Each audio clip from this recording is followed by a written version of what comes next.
All right, time to bring in our guests on the show. Joining me are Ms. Deepshikha Sikarwar and Dr. Amit Kapoor.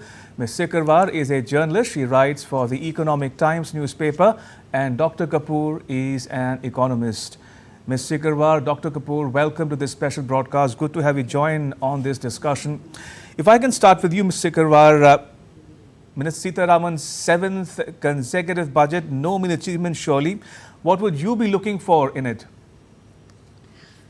Well, I think if you look at this budget, it is going to be more about continuity and stability. With change? Or change with continuity, depending on how you look at it?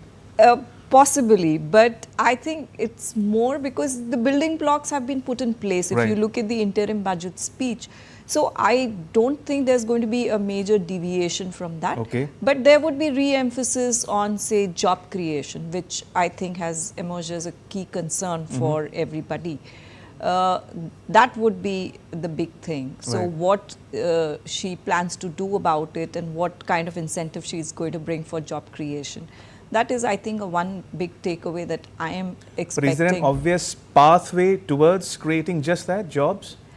No, I think, see, overall, if you look at, the macro stability, that focus will continue. There's going to be, I don't think there's going to be any change in the macro story per se. And plus, there could be incentives for, one of the key concerns that one is seeing is, on the consumption, investment, which are the key economic issues which we are facing. So there would be measures for that. So if you give incentives to industry to take measures to, spur investment, which will obviously lead to employment generation. Give some incentives to MSMEs, support them in terms of credit, create some kind of, a low-cost funding structure for MSMEs, because they also provide huge, they are a huge employment generator. Yeah. True. So some of those measures, Fair enough. Dr. Kapoor, let me bring you in from an economist's perspective. Minister Sitharaman and Prime Minister Modi have set a 25-year horizon for themselves and the country at large to make India future ready. Now, what would you be expecting from this year's budget in terms of either social sector investments, infrastructure, and other key areas of the economy? So, this is a fairly important budget from my point of view. And I think this is going to be one budget wherein the government is likely to go beyond that basic set of things that they have done in the past. So I see a certain set of disruptions and positive disruptions at that.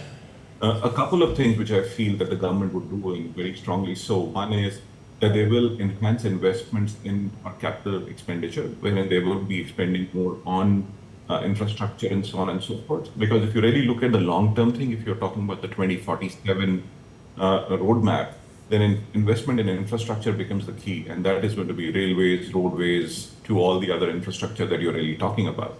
The other thing, if you really look at the economic survey, and there is some indications to that, and that is going to be about MSMEs, because job creation is going to be something very critical. And they've said that they are looking at creating 8 million jobs every year for the next 20 odd years. So MSME enhancement. So how do you really make things easier for MSMEs? So that is going to be one other thing that is going to be looked at. But another thing which I feel, which I very strongly believe, there are two other investments that government will enhance. One is on education and the second one on healthcare. Because these are two very distinct pillars and they can be very big sectors for job creation as well. Because when you talk about healthcare, the investments in healthcare that go would be such a huge multiplier across the country. Because if we enhance it, it has positive benefits over a period of time. So that is what I'm expecting. In terms of the welfare schemes, I think it would be more stable in terms of enhancing some bits on Manrega and so on and so forth. Fair enough. Ms. Sikarwar, this, as we all know by now, is going to be the first budget in Prime Minister Modi's third term in office. A lot of expectations on that count as well. But would you say that there will not be any or that much political compulsion on the minister herself to deliver on some of the government's priorities? Would she have a free hand to steer the economy in the right direction over the next 5 years, you think? I think, if you look at the political compulsions, what does one expect really? You would expect, a government which is, facing a lot of political compulsions to just open its purse strings, leave the path of fiscal consolidation. I don't think that is going to happen. Okay. This government, and if you see past 10 years track record, they have continued on the path of fiscal consolidation, and they've been very fiscally prudent. That may have sort of had some impact on their election outcome or whatever political results. But I don't think that is going to change this direction, because that is one story which they have really focused on, and I don't think they're going to let it go haywire now. Sure. So whatever is to be done, whatever is to be given out for welfare, social sector, or for capital expenditure, infrastructure creation, will be within that limited budget without deviating from the path of fiscal consolidation. Dr. Kapoor, talking of expectations, now one school of thought says that they would expect bigger, better, bolder reforms on the part of the minister and the Prime Minister to steer the economy in a certain direction over the next 5 years at least. Is that a fair submission or expectation to have? Oh, definitely. I think it's a fair submission to have, or a fair expectation to have.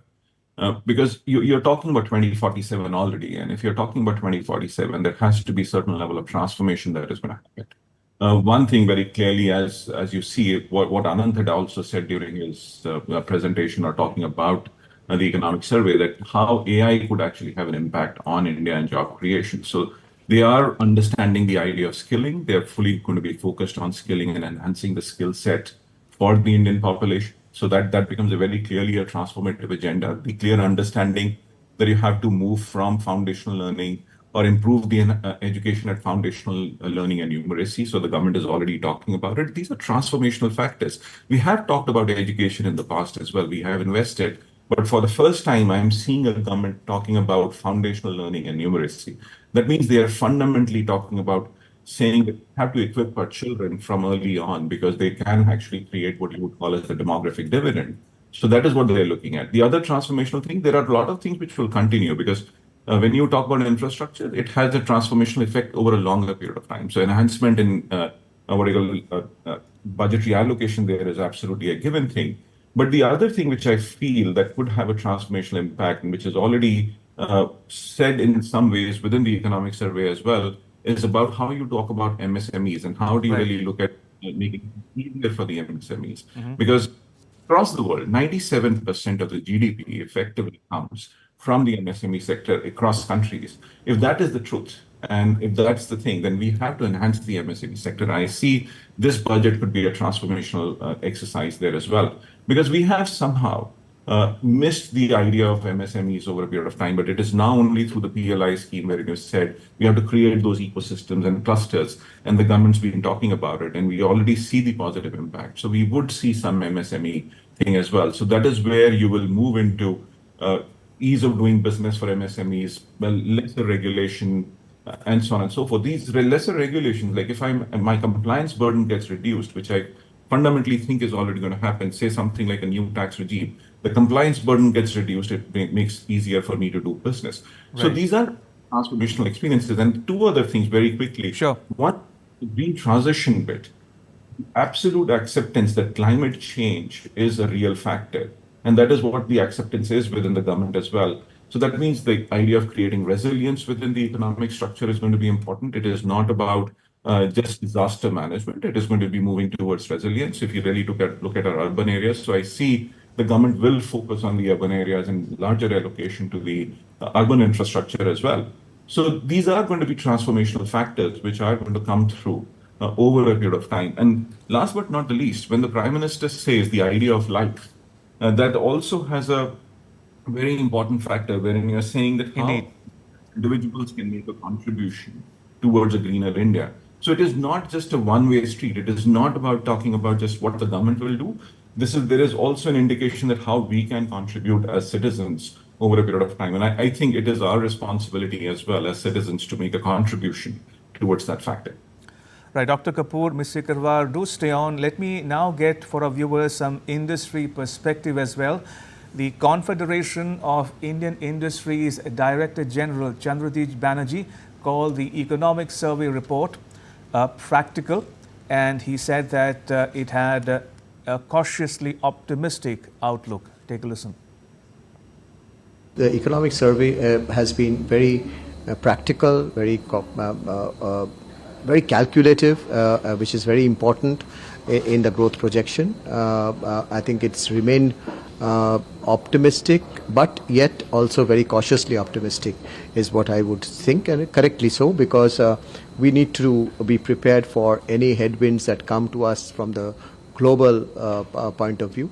But I do think that we could achieve a near 8% growth if we are able to address some of the issues of concern which has been well brought out in the economic survey.